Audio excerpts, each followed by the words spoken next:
Hello everyone. Today we are going to solve today's daily lead code problem. So today I was like a little bit busy with other work, so I'm recording this at 3 a.m. at the you can say late night or morning. So let's see what today's daily problem is. You can find it here at the fire icon. So let's maximize this today's problem is problem number 2770. Maximum number of jumps to reach the last index.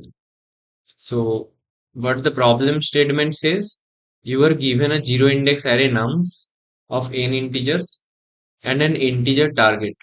You are initially positioned at index 0. In one step, you can jump from index I to any index j such that this I and j are in the range and I is less than j. Means you can jump only in the right direction or in the forward direction and negative target is less equal to nums j minus nums I less equal to target. Okay, that means the difference between these two lies between negative target to a positive target. That means the this absolute value of this difference will be less equal to target. Then return the maximum number of jumps you can make to reach index n minus 1. Okay. If there is no way to reach index n minus 1, return minus. So basically, what the problem statement says that you are at index 0 initially. In one step, you can jump to any like forward direction, where like the absolute difference between these two elements will be less than target. And we have to find the maximum number of jump we can make to reach index n minus 1. So let's see first example like 136412. So 136412 and the target is 2. So if the difference between any two elements like are 2, then we can jump. So from 1 we can jump to 1, and these are directional edges, like we can jump in one direction only. We can jump to 2 also. We can jump to 3 also, and from 3 we can jump to 4. From 3 we can jump to 4, we can jump to 1, and we can jump to 2. Similarly, from 4 we can jump to 2, and from 1 we can jump to 2. So if you see, if we start from 1, we have to basically find the longest path kind of thing here.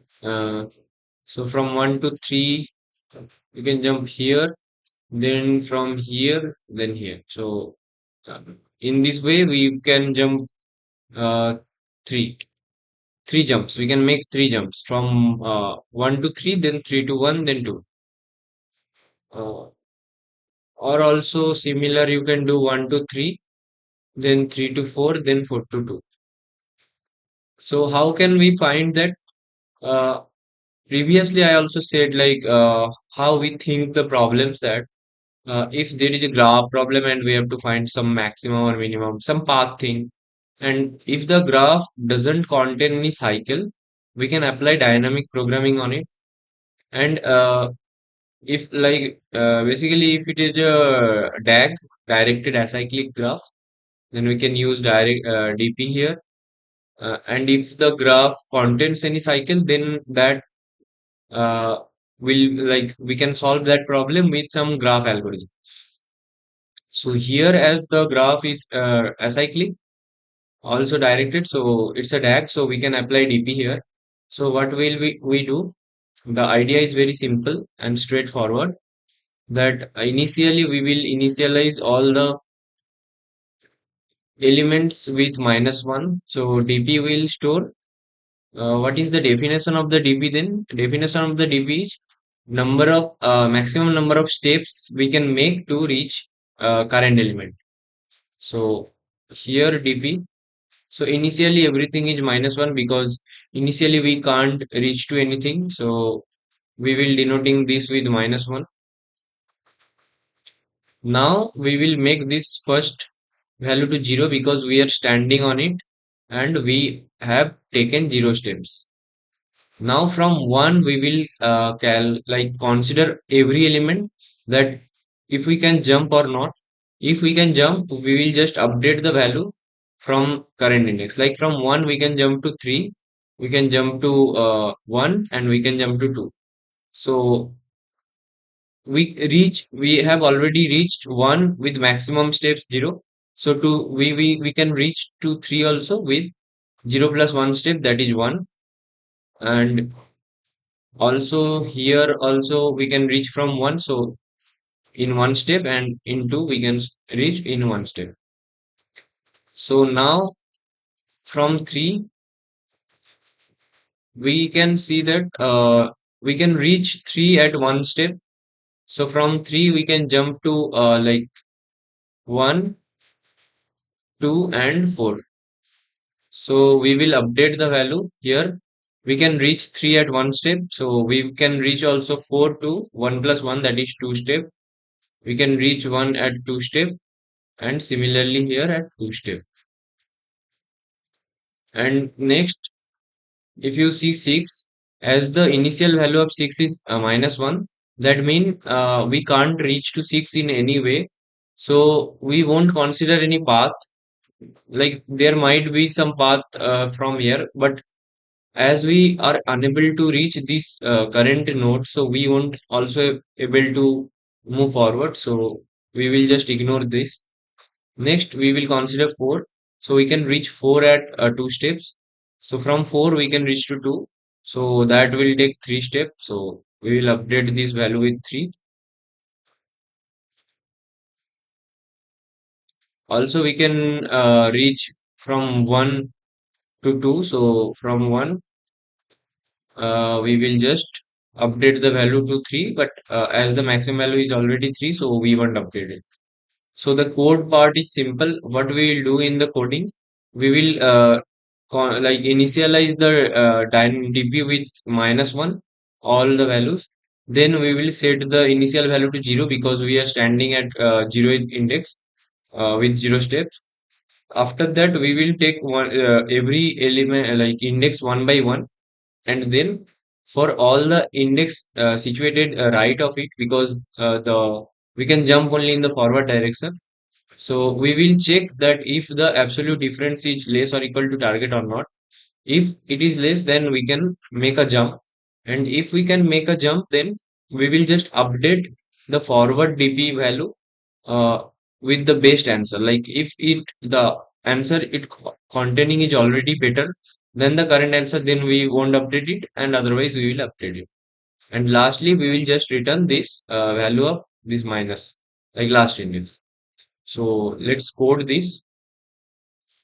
So let's rename this with, let's keep it nums. So now first we will take the size